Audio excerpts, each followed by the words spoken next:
पूछो तो बताएंगे, बहुत सारे सवाल हैं, और वो भी मुख्य ये है कि पवित्र आत्मा ही जब उस सवाल को पूछते तो और भी इंटरेस्टिंग होता है, और उत्तर भी हमारे आत्मा की विकास के लिए लाभकर है। आज भी उसी तरह का एक सवाल है। ब्रदर एमडी जगन आए हैं। Brother Jagan, welcome to the program. धन्यवाद। जॉन के बारे में हम देख रहे हैं, जॉन चैप्टर 14। पिछले एपिसोड में हमने कहा था कि पेपर पेन रख लीजिए, और बहुत लोग लेकर लिख भी रहे हैं, रेस्पॉन्स भी अच्छे आ रहे हैं, बहुत से सवाल भी आ रहे हैं। लेकिन यहाँ पर हम देख रहे हैं कि 3 डिसाइपल्स ये सवाल को कर रहे हैं। जॉन चैप्टर 14 जो है एक प्रोफेटिक, जॉन खुद ही एक प्रोफेटिक पर्सन है। उसके अलावा जॉन 14 में बहुत से फाउंडेशन एस्पेक्ट हमें दिखाई दे रहा है। उसमें पिछली बार हमने थोमा के बारे में देखा, और साथ ही फिलिप के बारे में भी देखा। लेकिन फिलिप के बाद अगला जो है Judas Iscariot, Judas I mean the person who betrayed Jesus, वो नहीं, एक और जूडास का ये सवाल है। लेकिन उससे पहले कुछ पॉइंट है। वो फिलिप का जो सवाल है उसमें इंटरेस्टिंग ट्विस्ट है। अपने तीसरे व्यक्ति के सवाल के पहले इस चैप्टर में फिलिप का जो सवाल है उसके लिए क्राइस्ट का जवाब को हमने पिछले एपिसोड में ज्यादा एक्सप्लेन नहीं किया। तो फिलिप का सवाल यह है कि Lord shows the father it is sufficient for us, ऐसा कहते हुए पूछ रहे हैं। उसका एक्सप्लेनेशन तो आपने दिया, लेकिन जीसस क्राइस्ट बहुत ही डीप जा रहे हैं, तो इसे कैसे समझेंगे? देखिए, फिलिपुस की इस शारीरिक पृष्ठभूमि के बारे में हमें समझना होगा। उदाहरण के लिए कह रहा हूं, ये तो यहूदियों के पीछे यानी इस्राएलियों के पीछे जाने वाला ऐसा प्रेरित था। जब ऐसी बात है तो उन सभी के लिए तो परमेश्वर एक ही है। वो तो पिता की ओर देखते थे, पर उनके लिए यीशु पिता के जैसे नहीं आए। देखिए, उन लोगों के लिए पुराने नियम में एक विचार है, और वो क्या है कि मसीहा आएंगे। मसीहा तो अभिषिक्त व्यक्ति होंगे, पर वो नहीं जानते थे कि वो पिता और पुत्र के संबंध में आने वाले हैं। पुराने नियम में ये प्रकाशन नहीं है, वो के रूप में देखा, ये सब भजन में है। तो वो मसीहा को परमेश्वर के रूप में देख रहे थे। पुत्र के रूप में उसे नहीं देखा, लेकिन अभिषिक्त के रूप में उसे देखा। इसलिए उन्होंने यूहन्ना बपतिस्मा दाता से पूछा कि क्या तू वो मसीहा है? वो इस पृष्ठभूमि से आता था। इसलिए जैसे ही इसने पिता के बारे में कहा, फादर, इस तरह का जो संबंध है वो यीशु ने यहाँ पर बताया था। एक जायज सोच है ना, मैं पिता की ओर से आया हूँ, पिता ने मुझे भेजा है, उसी ने ये किया, इस तरह वो कहते गए। उनके लिए परमेश्वर तो एक थे, लेकिन यहाँ पर वो इस पूरे प्रकाशन को नहीं समझ पाए। उदाहरण के लिए देखिए, यीशु ने कहा कि तुम मेरे बारे में क्या सोचते हो? ये पूछने के बाद में पतरस ने कहा कि तू तो परमेश्वर का पुत्र है, इस तरह कहा।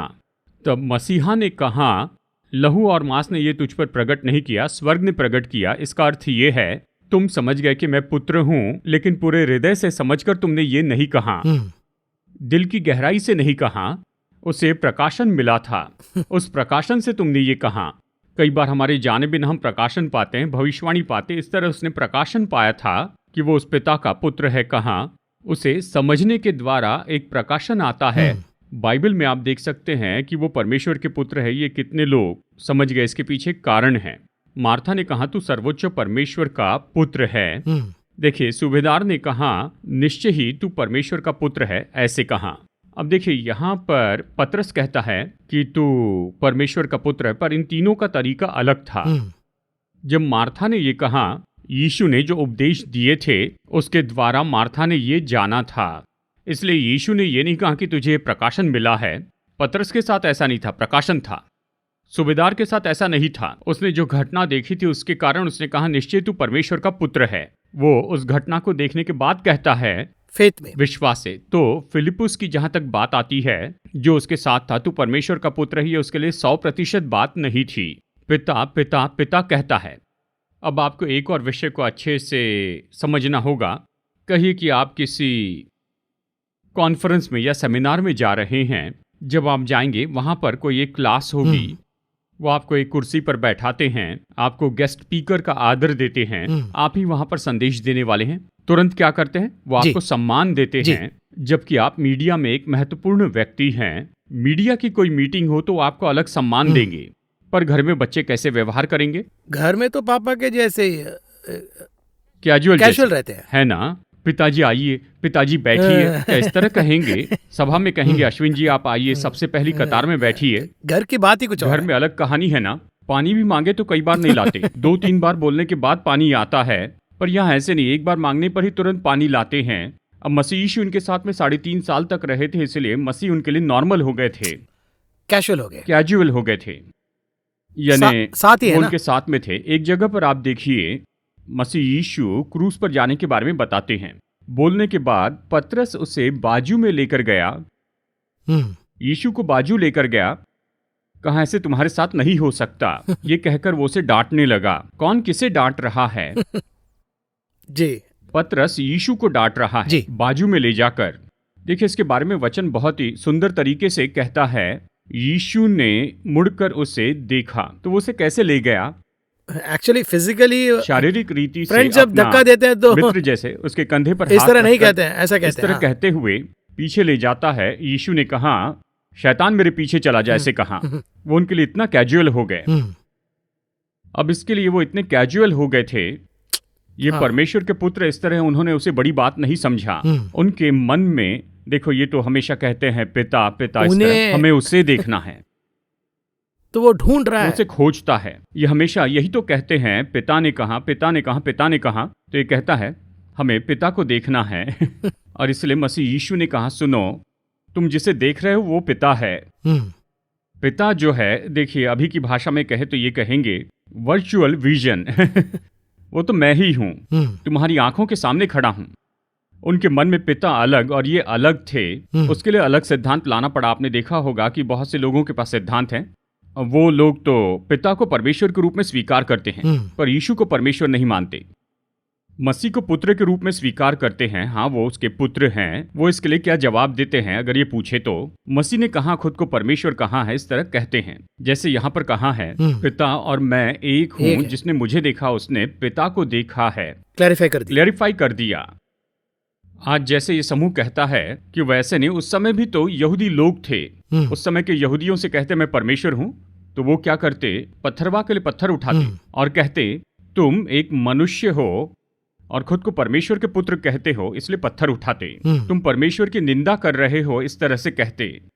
आज भी वो यही कहते हैं। खैर, मसीहा कोई परमेश्वर नहीं है, वो तो यानी परमेश्वर के पुत्र है, इसे मानते हैं। मनुष्य के स्वरूप में आए, इसमें कोई बदलाव नहीं। कुछ लोग प्रॉफिट भी मानते हैं। हाँ, वो भविष्यवक्ता है, ये मानते हैं। तो कुछ लोग इस तरह से देखिए, यानी बढ़ई का पुत्र इसे मानते हैं, कारपेंटर सन ये स्वीकार करते, लेकिन परमेश्वर ये नहीं मानते।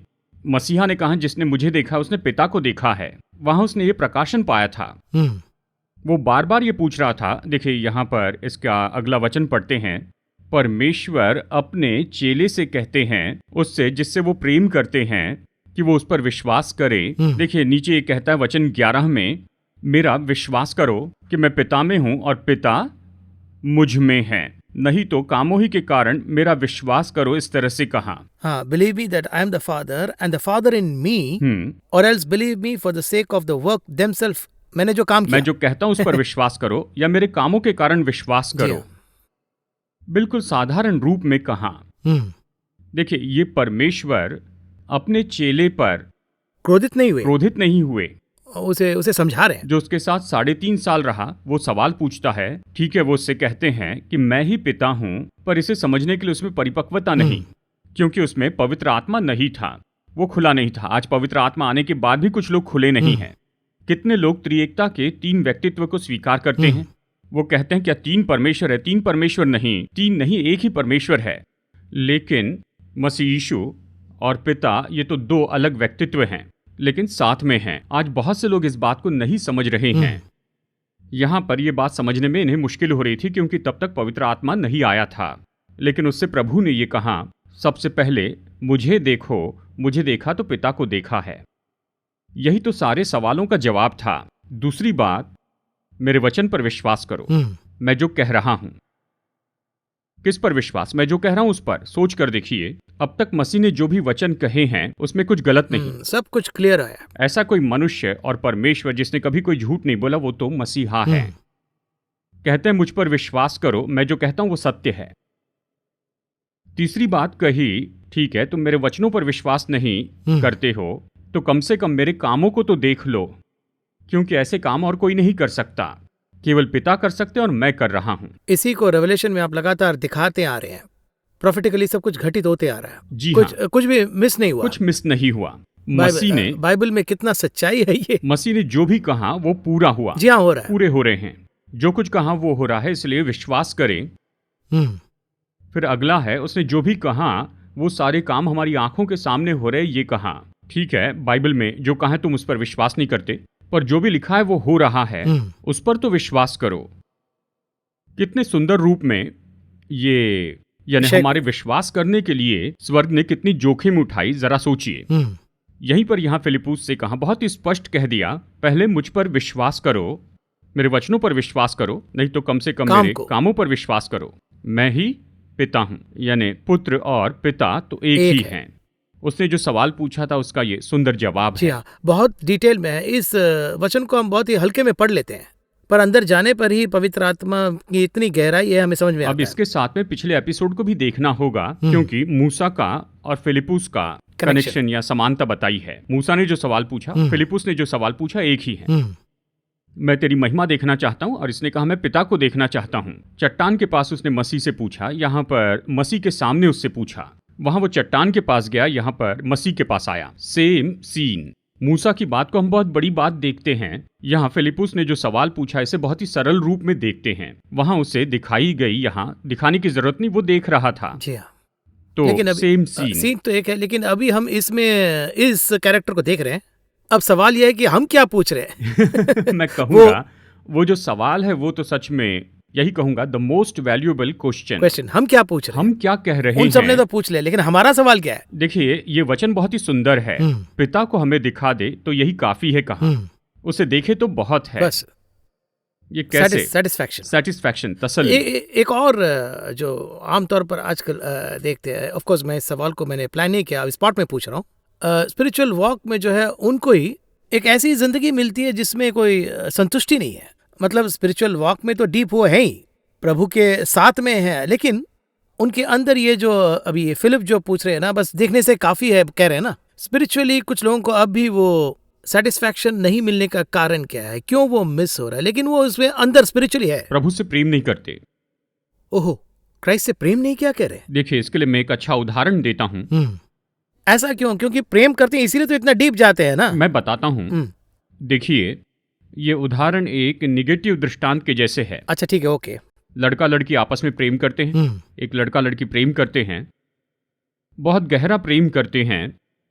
पिता, माँ, घर, सब कुछ वो सब छोड़ देती है। क्या ये सब उस लड़के से मांगती है?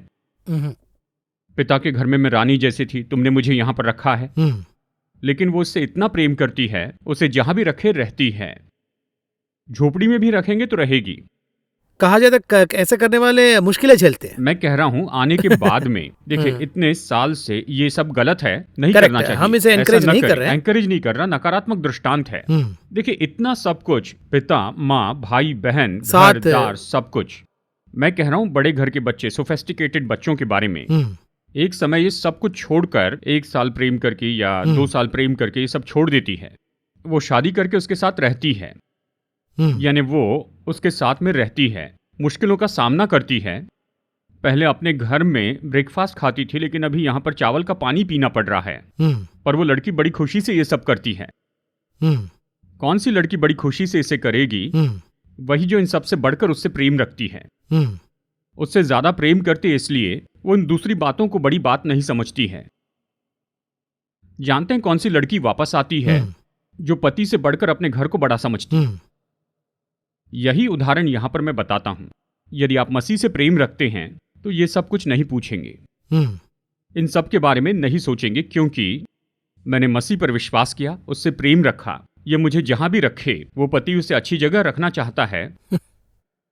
वो लड़का कुछ दिनों में ऊपर आएगा, बड़ी मेहनत करके कमाई करेगा, सुरक्षित रखेगा, देखभाल करेगा। वो ये सोचता है ये मेरे लिए इतना सब छोड़कर आई है, उसे अच्छे से रखूंगा। वो खुद नहीं खाएगा पर इसके लिए ला के देगा। एक के खाने का पैसा है, पुरानी फिल्मों में हम देखते थे, एक के खाने के पैसे है, वो खाना खरीद कर इसे देता है, खुद भूखा रहता है, क्योंकि वो इस पर विश्वास करके आई है, उसे अच्छा रखना होगा। हम ऐसा सोचते हैं तो मसीह के बारे में वो अच्छे से रखेंगे। लेकिन बात तो यही है, अगर ये सेटिस्फैक्शन, तसल्ली आपके जीवन में नहीं है तो आप मसीह से प्रेम नहीं करते।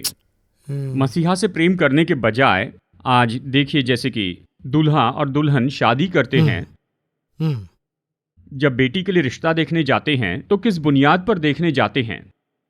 क्या वो अच्छे से ध्यान रखेगा? बेसिक स्टेटस, यानी बेसिक स्टेटस, अच्छी कमाई करता है क्या, कौन सा काम करता है, कितनी पढ़ाई की है, ये सब कुछ देखने के बाद उसके बाद पूछते हैं लड़का कैसा है। मैं कहता हूँ ये सब कुछ ठीक है, लेकिन अगर लड़का शराबी हुआ तो फाउंडेशन में ही खटकता है। डगमगाएगा। महीने के 1 लाख कमाता है लेकिन हर रोज शराब पीता है।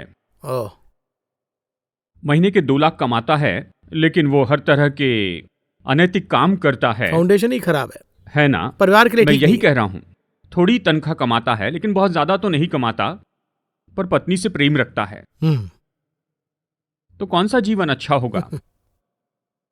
आज देखिए सभी लोग यही देखते, दूल्हा अमेरिका में काम कर रहा हो, बेटी कहाँ काम करती है, ऑस्ट्रेलिया में। दूल्हा क्या करता है, आईटी, बेटी क्या करती है, डॉक्टर। ये 2 लाख वो 2 लाख कमाते हैं, पर वहां पर जाकर देखिए कुछ का 3 महीने में तलाक हो गया, 6 महीने में तलाक हो गया। कारण क्या है, अगर ये देखे तो ये लोग एक दूसरे से ज्यादा प्रेम करने के बजाय अपने स्टेटस को, लेवल को ज्यादा देखते हैं। उन्हें नहीं देखे नहीं कहता हूं, वो तो ठीक है, बेसिक तो देख सकते हैं, लेकिन बेसिक फाउंडेशन वो नहीं होना चाहिए ना। ये नहीं देखता। जैसे मैंने पहला उदाहरण देखा कि वो लड़की वहां पर गई और बहुत से दुखों को सहा। वो नेगेटिव एग्जाम्पल। कोई माता पिता नहीं चाहते कि बच्चे मुश्किलों से जाए, कोई भी माता पिता ये कोई भी नहीं चाहेगा, ह्यूमन नेचर वो वही देखते हैं। अच्छी जगह पर शादी हो, यही तो वो चाहते हैं। बेसिक। लेकिन अच्छी जगह तो केवल स्टेटस, लेवल, पढ़ाई, पैसा नहीं है, उससे परे वो लड़का अच्छा होना चाहिए। कितने लोग आज इस तरह से बताते जाते हैं, बहुत बड़े लोग हैं इसलिए उससे शादी करवाई, लेकिन वहां जाने पर उसका कैरेक्टर पता चला है।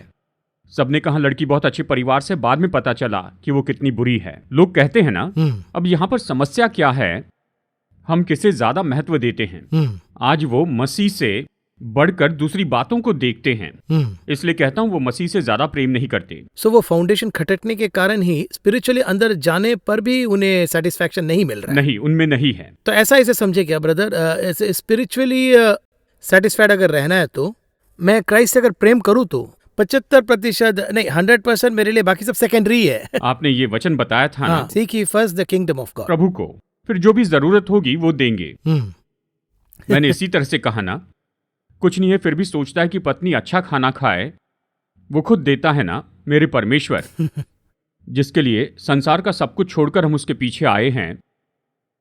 कितनों ने माता पिता की इच्छा के विरुद्ध में मसीह यीशु को स्वीकार किया। कितने तो भी लोग अच्छी नौकरी छोड़कर सेवकाई में आए हैं। इस तरह से अगर जाएंगे तो मसीह कितना प्रेम करेंगे। फिलिपुस का यही था। अब यहां देखिए, ये एक एक करके पूछते हैं, एक तरह से पूछते हैं, पर उनका विषय अलग अलग होता है। एक ने पूछा मुझे दाहिनी ओर बैठाना या बाईं ओर बैठाना, तो कहा तुम नहीं जानते क्या मांग रहे हो। लेकिन उसने उससे 2 नाव नहीं मांगी थी। जो मांग रहा था वो पिता और जाल छोड़कर आया था। उसने ये नहीं कहा मैं अपने पिता का घर छोड़कर आया इसलिए मुझे एक घर बना दे तो मैं बहुत खुशी से रहूंगा, रिटायरमेंट सेटलमेंट नहीं मांगा। लेकिन क्या मांग रहा था पता नहीं, बहुत बड़ा मांगा, आत्मिक रीति से बड़ी बात मांगी। आकर कहता है मुझे पिता को देखना है। देखिए उनके मन में वो यीशु मसीह से क्या मांग रहा है। थोमा भी पूछ रहे हैं। थोमा ने कहा आप कहाँ जा रहे हैं? वो मार्ग मुझे बता, मैं वहां पर आऊंगा। क्या सवाल है ना। देखिए आज हम उससे क्या मांगते हैं, उससे जो मांगने का ये जो विचार है वही विचार गलत है मैं कहूंगा। तो प्रार्थना भी कैसे करना वो भी सिखाया है। और इसीलिए आज जो यहाँ पर हैं, प्रभु क्या चाहते हैं ये लोगों को नहीं सिखाया जाता है। लोगों से कहते हैं ये मांगो वो मांगो, प्रभु ये देंगे वो देंगे। वही तो देने वाले हैं, तुम्हें इसके साथ वो सारी चीजें क्यों नहीं देंगे। वचन कहता है उसने अपना पुत्र ही दे दिया। यानी सोच के देखिए, ये तो हैरानी की बात है। सारी दुनिया बनाने के बाद वो आदम के पास गए और उसे सब कुछ दे दिया। क्या हम ऐसा सब कुछ दे देंगे? वो भी भरोसा कर कहा इन सब का तू आनंद उठा। ये कैसा कॉन्सेप्ट है? क्या कहना चाहिए था? यही ना कि तुम मुझे अपना डेली रिपोर्ट देना, हिसाब दो भाई, लेखा देना, आज ये काम करना। देखिए जैसे कि मेरा एक असिस्टेंट है, जैसे कि जब मैं सेवकाई के लिए जाता हूँ, कहिए मैं उसे सेवकाई का मौका देता हूँ, तो मेरा विचार क्या होगा, 99% विचार मैंने इसे रखा ताकि ये आखिरी तक मुझे रिपोर्ट देते जाए। रिपोर्ट देने से ही सपोर्ट मिलेगा। सपोर्ट नहीं मिलेगा, अच्छा शब्द है, रिपोर्ट नहीं तो सपोर्ट नहीं तो फिर विश्वास नहीं कर पाएंगे। मसीह ने मुझ पर भरोसा रख के सेवकाई में भेजा, पर मैं तो विश्वास से सेवकाई में नहीं भेजता। आज लोग इस तरह के हो गए हैं, पर मसीह ऐसे नहीं, सब कुछ देते हैं। तो हम सबसे पहले क्या खोजते हैं, क्या चाहते हैं, यही फिलिपुस के बारे में महत्वपूर्ण बात है। बहुत ही इंटरेस्टिंग है। उसके अलावा आपने बहुत ही गहराई की बात कही है। आई थिंक इसे हम कैजुअली नहीं ले सकते, क्योंकि बहुत लोगों के डिससेटिस्फेक्शन का जो कारण है वो प्रेम ही है, ये बहुत ही क्लियर है। अगला सवाल यह है कि ये जो तीसरा डिसाइपल का सवाल है, उसके पहले मैं ये कह देता हूँ, हाँ। देखिए नीचे मसीह ने क्या कहा, यदि कोई मुझसे प्रेम रखता है, इस तरह से कहा है ना, वो ये कहते हैं, हाँ। फिर बाद में आगे फिर से कहते हैं यदि तुम मुझसे प्रेम रखते हो। देखिए आगे इसी जी के हाँ। बारे में कहते हाँ, हैं। हाँ। सो वो फाउंडेशन बार बार कोरिलेट हो जी रहा है। अब उसके बाद 15th में ये मुझे बहुत ही पसंद है, ये जो पैकेज है, जीसस प्रॉमिसेस अनदर हेल्पर। मैं जा रहा हूँ but I will send you helper. ये जो हेल्पर शब्द है, इसे हम बहुत जगह महसूस नहीं करते हैं, ये मेरा मानना है, क्योंकि जब कुछ सिचुएशन आते हैं तो हम घबरा जाते हैं। लेकिन I am giving a helper, he is with you, मतलब वो साथी है आपके साथ। हम उसे कैसे, पर क्यों मिस हो रहा है मुझे समझ में नहीं आ रहा लेकिन हेल्पर तो वो दिए दो हैं। सहायक को हमने गलत समझा है। ओ, हमने गलत समझा है। दो सहायक को गलत समझा है। कैसे बाइबल बताइए? में पहला सहायक कौन है? पहला हेल्पर एडम के लिए ईव को हव्वा दिए। सहायक थी, उसे सहायक के रूप में नहीं देखते हैं। वो पहला समस्या। पहली समस्या है, उसे गुलाम के जैसे देखते हैं, ओ, सही तरह से उन्हें ट्रीट अच्छा नहीं व्यवहार करते। नहीं करते। हाँ। वो सहायक है। देखिए कोई इलेक्ट्रिशियन ऐसे ऊपर जाकर खड़ा हो जाता है, सब कुछ नीचे से जाना चाहिए ना, हाँ, वो ऊपर चढ़ गया और नीचे से उसे सामान देने वाला कोई नहीं है तो मुश्किल है, ऊपर खड़ा ही रहना। काम नहीं हो पाएगा। अरे मैं तो सीनियर हूँ, इसके पहले मैंने सीखा, ये बाद में सीखा, ये सब सच होगा, लेकिन हमारे बिना वो काम नहीं होगा। सो उस हेल्पर को कैसे हम ट्रीट कर रहे हैं? जी हाँ, घर में देखिए हर तरह की बातें और ये सब होता है ना, चाहे कुछ भी हो, परंतु वो सहायक, उनमें कोई बदलाव नहीं है। प्रभु ने उसी तरह उन्हें जी, बनाया, वो सुंदर डिजाइन है, नेचुरल डिजाइन। दिन में सूरज कैसा होना चाहिए, डिजाइन है। या उन्हें प्रॉपर्ली ऑनर भी करना है। जी मैं यही कहता हूँ कि देखिए एशियन मानसिकता एक होती है और पश्चिमी मानसिकता जी अलग हाँ, होती जी है, हाँ। पूर्वी मानसिकता अलग होती है। हम ईस्टर्न मानसिकता में जाने के बाद सोचते हैं कि हम बेहतर हैं। वहां पर जाकर वहां जो कुछ हो रहा है उसे देखने पर कहते हैं एशिया में थोड़ा बेहतर है। वेस्ट में जाने के बाद देखते हैं कि अरे यहाँ पर भी ये गलत हो रहा है, इस तरह कहते हैं। वेस्ट में देखिए वो तो एक और लेवल में बहुत ज्यादा एक्सट्रीम हो जाते हैं। तो वचन के अनुसार दोनों एक जैसे हैं, दोनों सहायक Help us. हैं। दूसरा सहायक पवित्र आत्मा Holy है। Spirit. अब देखिए यहाँ पर हमने किस तरह से उसका गलत उपयोग किया है, यानी उससे जो घर में पत्नी जी हाँ। है, और यहाँ इसका उपयोग ही नहीं करते। मुझे तुम्हारी मदद की जरूरत नहीं, मैं खुद संभाल मैं ही लूंगा। देख लूंगा। ये तो इतना सरल है, यानी तुम जो काम करोगे उसमें वो तुम्हारी सहायता करेगा, तुम्हें सिखाएगा, आने वाली बातों को बताएगा। कहाँ कितने लोग आने वाली बातों की चिंता लेकर बैठे हैं, वो कुछ नहीं कर पाते, परमेश्वर की इच्छा क्या है नहीं जानते, इसलिए बस बैठे हैं। कहिए कि आप अपने पिता के साथ बैठे, वो सलाह दे रहे हैं, ठीक है, पिता सलाह देते, लेकिन कितने तो भी लोग बैठकर उनकी नहीं सुनते। बहुत लोग हैं। ठीक है, तो उनका जो अनुभव है उसका क्या होगा? वेस्ट होगा। वेस्ट होगा। हम उसके अनुसार करेंगे या नहीं ये तो अलग वो बात अलग है, बात है। लेकिन वो तो उसी के लिए है ना। सभी कंपनियों को देखिए एक पैनल होता है, यानी कि डायरेक्टर्स पैनल होता है। ये क्यों रखा गया है? जब कुछ होता है तो उनके मार्गदर्शन के लिए रखा होता है। यदि मैं किसी से भी न पूछूं, सीनियर्स से न पूछूं, अपनी मर्जी से काम करूं और फिर हम उसके लिए नाम रखते हैं ये तो मेरा अधिकार है, ये तो मुझे दी हुई आजादी है, मुझे दिया है। नहीं, आप जो भी हैं, क्या करना उसका सुझाव दिया गया है। उससे बड़ी समस्या है कि ये लोग डिसाइड कर लेते हैं, करके कहते हैं कि प्रभु ने मुझे कुछ नहीं दिया, वो भी क्लेम वो शिकायत करते इसने सही नहीं किया। ये खड़े होकर पवित्र आत्मा से प्रार्थना करके ये नहीं पूछते कि क्या करना है, अपने डिसाइड कर लेते हैं। करने के बाद ब्लेम को ही आखिर में देखिए प्रभु पर। मैं एक उदाहरण देता हूँ, मैं इसे समझ गया, अपने ही द्वारा इसे समझ गया। परमेश्वर की इच्छा है कि मैं बलवान रहूं और सेहतमंद रहूं। जी हाँ। वो नहीं चाहते हम बीमार जी, रहे। नहीं। पर उटपटांग खाने वाला कौन है? हम ही खुद खाते हैं ना। खाना खाने पर ये मुझे एक संतुष्टि देता है, जी हाँ। काफी है। ये किसने दिया है? वही दे पर रहे हम हैं। रुकना नहीं चाहते, हाँ। खाते जाना चाहते। हाँ। उसके ऊपर बस मैं खाते ही जाऊं, टैंक को फुल कर रहे टाइट लगता है। एक लिमिट के बाद में वो खुद निर्णय लेते हैं कि इससे ज्यादा मैं नहीं खा सकता हूं। लेकिन शरीर बिगड़ने लगता है। शरीर एक दिन में खराब नहीं होता, ग्रेजुअली उसके लक्षण पहले दिखाई देते। कहिए जैसे कि चक्कर आना या कुछ और, Tiredness। सिर घूमने लगता है, ये सब होता है। ये सब हमें क्या दिखाता है? मेरे थोड़ा शरीर सा में क्या हो रहा सावधान है कि रहें। सावधान हो जाओ। लेकिन अब उसकी ओर भी अनदेखा करे तो बहुत ज्यादा सोडा पीते चले जाएं, कुछ परेशानी दिखी तो दवाई खाते हैं, दवाई लेते हैं। 10 साल के बाद में शरीर के सारे अंग 30% डैमेज होते हैं। ऑयल डाले बिना गाड़ी चलाएंगे तो क्या होगा? घिस फिर जाएगा। गर गर गर गर आवाज आएगी। फिर आप जाते हैं डॉक्टर के पास जाते हैं, वो आपसे कहते हैं कि आपके हार्ट में यहाँ ब्लॉक है। इस तरह से देखिए आपका लिवर अभी फैटी लिवर हो चुका है, कोलेस्ट्रॉल इतना बढ़ गया, ये सब बताते हैं। फिर हम ये कहते हैं कि परमेश्वर ने मुझे ये सब कुछ क्यों होने दिया है? क्या उसने आपको इतना खाने के लिए कहा? खाने के बाद संतुष्टि मिलने पर क्या आप वहीं पर रुक गए? जब शरीर में ये सारे लक्षण दिखाई दिए तो क्या चेक किया था? कुछ भी नहीं किया था। सबके बाद किस पर दोष लगाते हैं? उन पर।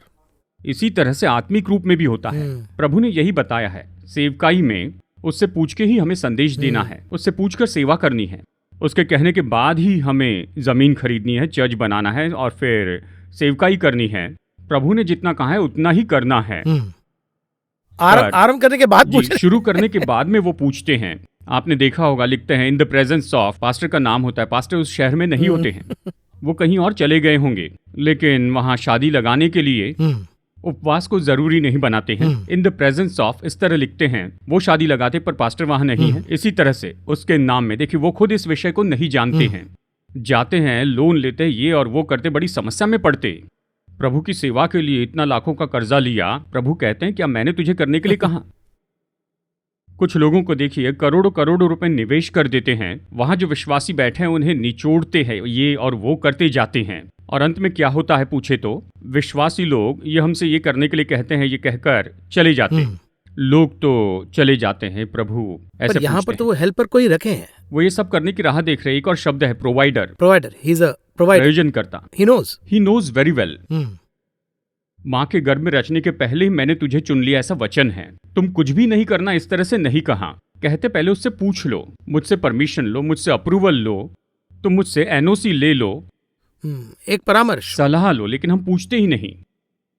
अब यही तो समस्या है, यहाँ पर यही तो विषय है। इस एपिसोड में हमने फिलिप के बारे में बहुत बात की, पवित्र आत्मा के बारे में भी बात की, और प्रैक्टिकल एक्सपीरियंस के बारे में भी हमने बहुत डिस्कस की। तो टाइम हमने वेस्ट नहीं किया है, लेकिन जैसा कि मैंने पहले कहा, पूछो तो बताएंगे में इस पर्टिकुलर 14 चैप्टर में 3 डिसाइपल्स पूछ रहे हैं। फिलिप्स को हमने देखा, थॉमस को हमने देखा, अगला है जूडस। जूडस यानी बिट्रे करने वाला जूडस नहीं, जूडस यहूदा इस्करियोती वाला यहूदा हाँ, नहीं। बिना इस्करियोत का जूडस जो है वो एक मुख्य सवाल पूछ रहे हैं, उसे हम अगले एपिसोड में देखेंगे। लेकिन हमने इस एपिसोड में बहुत कुछ सीखे। ये कार्यक्रम कुछ ऐसा है कि सवाल जवाब पूछो तो बताएंगे, इससे भी कुछ अलग होकर पवित्र आत्मा हमें एहसास दिला रहे कि ये सब सवाल करो, ऐसा मैं फील कर रहा हूँ। वंस अगेन धन्यवाद ब्रदर जगन। अगले एपिसोड में will again see and look at another interesting question. धन्यवाद, नमस्कार। धन्यवाद।